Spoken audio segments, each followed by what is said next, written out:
Hello, everyone, and welcome to the newest episode of Real History. I am your host, Jared Frederick, and I'm joined by my friend Wayne, who is a fellow World War II reenactor and a longtime collector of militaria.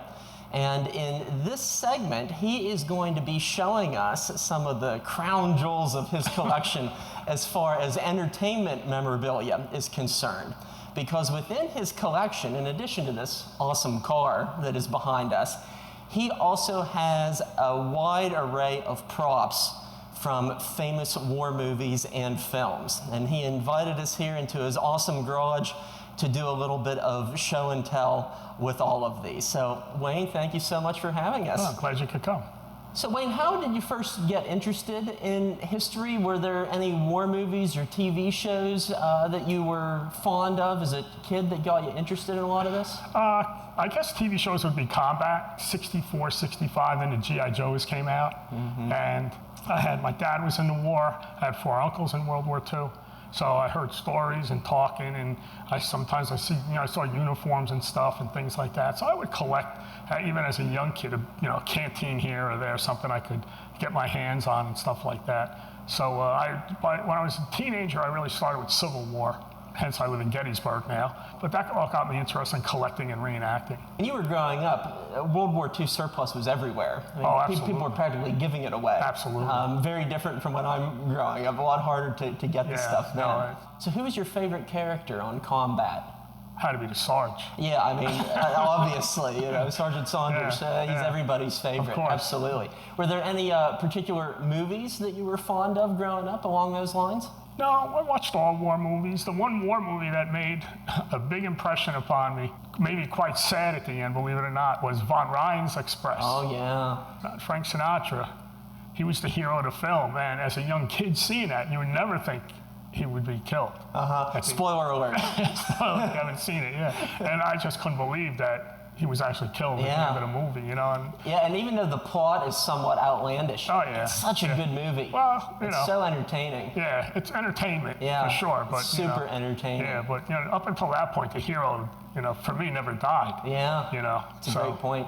So war movies started to change a lot in the '60s. Yeah, absolutely. Absolutely. Yeah. So, some of the props that you have here on the table are more so connected, more recent war films. So perhaps we can move chronologically along those lines. Sure. Some of these are from what is considered the best, the most famous war movie of all time, and it's one that we've taken an in-depth look at here on Real History, and that is Saving Private Ryan. Sure. So what from here was used in the movie Saving Private Ryan? Okay, a lot of it was used in the movie. You had the M1 Garand, you have the shovel, helmet, the bayonet for the M1, and the pocket fillers, so the ammo pouches and bandoliers and everything were all filled out and looked like they should, not just stuffed with paper and left empty. Mm-hmm. They really try to do that, so things kind of look nice. And also the gas mask canister, the German gas mask canister. Mm-hmm. So, if I may pick this up. Absolutely. You may notice that I can hold it with 3 fingers. And this is not a real M1 rifle. No. Pretty much everything on this table is rubber or plastic. Yes. For the most part. Yes, it is. So if you're an extra storming up the beaches of Ireland for this movie, absolutely, it's nice to actually not drown while you're carrying this stuff. And I would think that's one of the key measures that they're thinking about. Well, what struck me about the movie after watching it so many times is that you see the soldiers storming the beaches of Ireland, and I noticed they were holding the gun like this. And I have a Garand. I'm like, how the heck can I hold that Garand like that? And then once you get one, you can see it weighs absolutely nothing. That's why they were carrying them like that. Yeah. Obviously, you can't do that in real life. You mean the greatest generation didn't have superhuman strength? Not that strong. Not that strong. And so the same true of the German gas canister here. Kind of fun, actually. You can squeeze it. Right. That's supposedly, when I purchased that, I was told that's a stunt man's canister, so when they get blown up or fall and they don't get hurt on things like that. Yeah. Canteens, I don't have any. I had them. Canteens are made out of rubber. gas mask canisters, all that kind of stuff that you think, shovels, everything. So when they fall, they won't hurt themselves. You know. Always nice not to break a rib cage. Right. And that's exactly how it came and how it was used in the film with the black zip tie.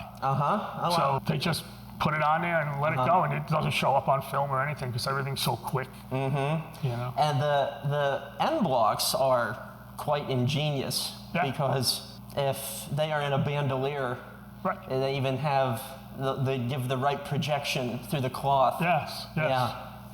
I mean, you see a lot of the older, say, World War II movies that you could tell, like the ammo pouches on a belt. There's nothing in them. You know, stuff like that. You know, and here they try to make an effort to at least fill them out properly and things like that. And I mean, they had, I don't know, 600-700 extras.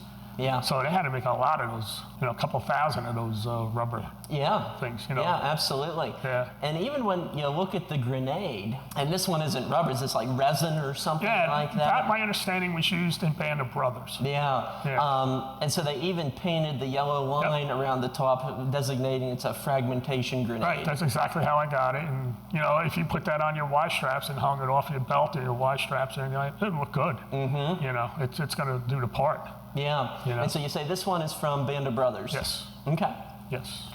And I notice there's a brick at the end of the table as well. What's that from? This brick is supposedly from Saving Private Ryan, and it's just an example of all that rubble that you see when they're running around and buildings are getting blown out. And, you know, Tom Hanks, they hit him with the tank and he goes flying and stuff. I mean, this is just foam, you know. No, it's just foam. Yeah, it's foam. So you get hit with that, or something, you're not going to get hurt or anything like that. You know? They just mix it up and they shoot it out with an air cannon. You know, so it looks like an explosion and things like that. So we have a little bit of compare and contrast here as well. Can you, the viewer, guess which one is the real helmet and which one is the reproduction? Wayne, go ahead and tell us which one is the real one. The one closest to you is the real one. Yep. And this one is? Plastic. And I'll tell you what, if you're standing more than 3 feet away, you can't tell. No. Yeah, so it's very convincing. The weathering and the texture on it. Yeah, they did a good job. Really looks the part. Yeah. And in the years since, you've added the emblem of the 3rd Infantry Division. Yes. Which is the unit that you... It actually was painted regular green, and it had the airborne clover on the side. But when I bought it, I wanted to use it for reenactments and things like that and living history. So I painted to our unit. That's the 3rd I did. Yes, and certainly more comfortable on a hot summer day. Absolutely. Absolutely. And I fell victim to it myself. We were camping out at Eisenhower National Historic Site last September, and Wayne took off the helmet and he threw it at me, and I was like, and I caught it, and I was like, oh, that's not a steel pot. Very convincing and also very convenient for you. Yes. As a reenactor. Yes.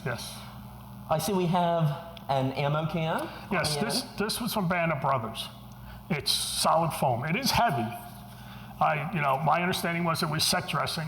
You know, they make 50, 100 of them, they stack them all on top of each other, so when a guy walks into the scene, there's all ammo cans laying around and stuff, and you can see it's all one piece. Oh yeah, it is heavier It is very heavy. Yeah. You know, where you could stack 10 or 15 on top of each other. An actual can might be lighter. Absolutely. Actually, if it was empty. So strange that they would... You want 50, 150, cans, 100 cans, 200 cans, you got one, you make them. Yeah, interesting. You know. I mean, the detail's perfect. Hand to handle, everything. Yeah. I mean, it's perfect. Yeah, absolutely. So. And you also have an item or two from the Pacific as well. The Pacific item I have, which when I bought was told they made these knives, and they're marked USMC, Courteous, everything, just like the real ones. They're just rubber knives that guys had in their sheets and stuff like that. Again, like a block for the ammo, just a filler, so it looked good and was in it. Impervious.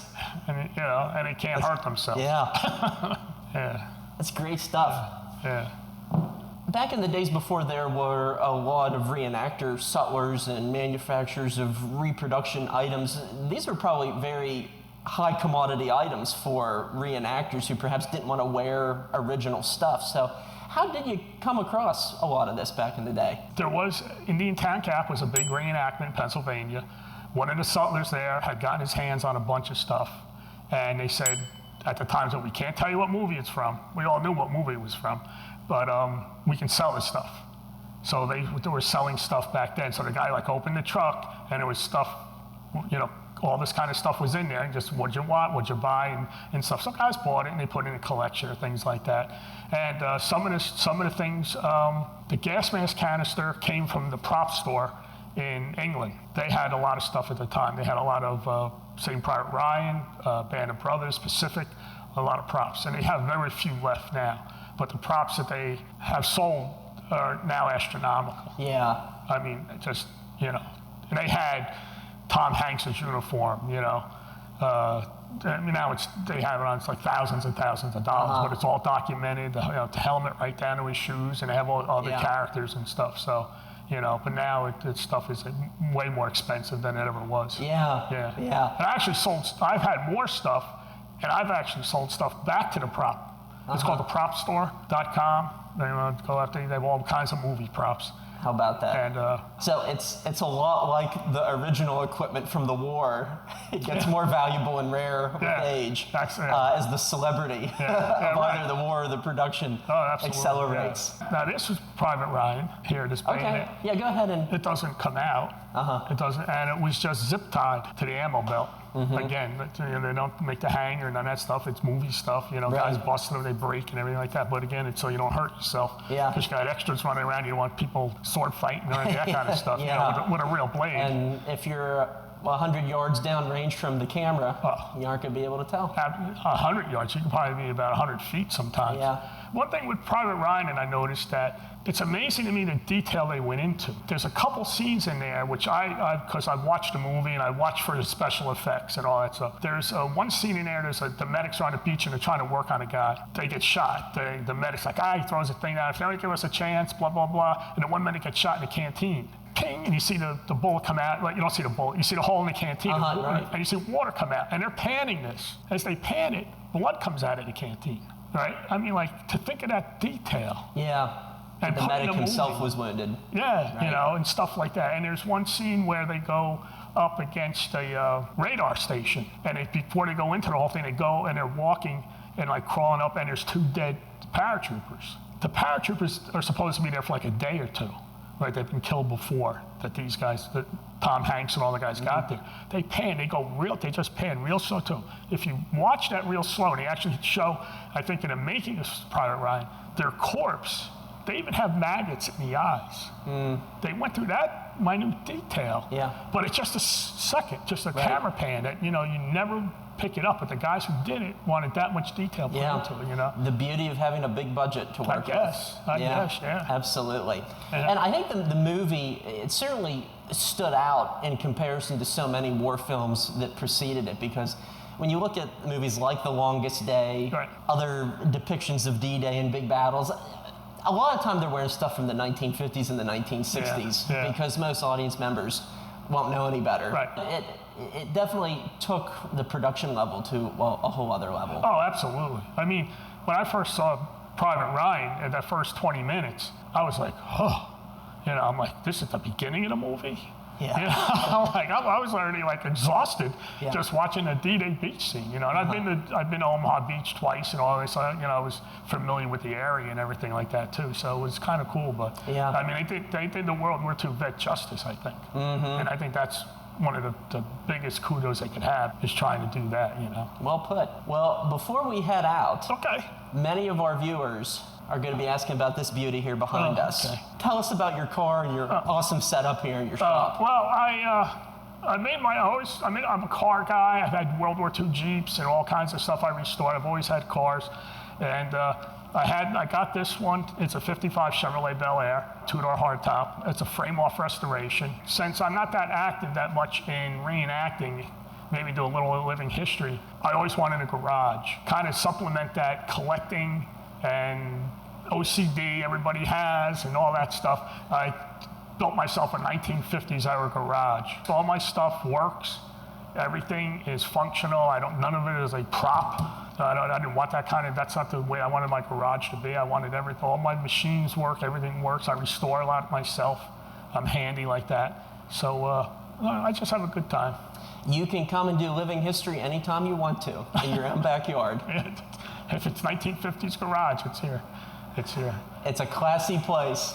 Certainly the coolest garage I've ever been in. Thank you. So, Thank you. Wayne, thank you so much for sharing the story of some of your collection with us. Sure. Allowing us to use your awesome garage and talking about shared passion for a movie that means so much to so many. Oh yeah, I enjoy it. I educate and stuff. I mean, again, some of the guys real quick, I go to the Gap. I mean, just to let you know, and I was always kind of proud of this effect that I went to the Gap 30 years in a row. I never missed one. You know? And that's the Battle of the Bulge reenactment, which unfortunately doesn't exist anymore. No. In Indiantown Gap, Pennsylvania, had they had it in January. But every year I went for 30 years straight. I never missed one. And I bet you heard a lot of stories firsthand from veterans of the battle. Oh, absolutely. Who came to visit you. Absolutely, yeah. Obviously, in the early days, it was just way more vets, and they would talk and stuff. And now everybody's 90s or 100s if they're lucky. Yeah. Well, that's why we're here having this conversation. Help carry on the stories. Yep. All right, Wayne. Thank you so much. Thank you for coming. All right. Bye. We hope you enjoyed this special episode of Real History. We have a lot more great content to come. And don't forget to check out our website at realhistoryfilms.com, as well as look at all of our resources and other online material in the caption below. See you next time.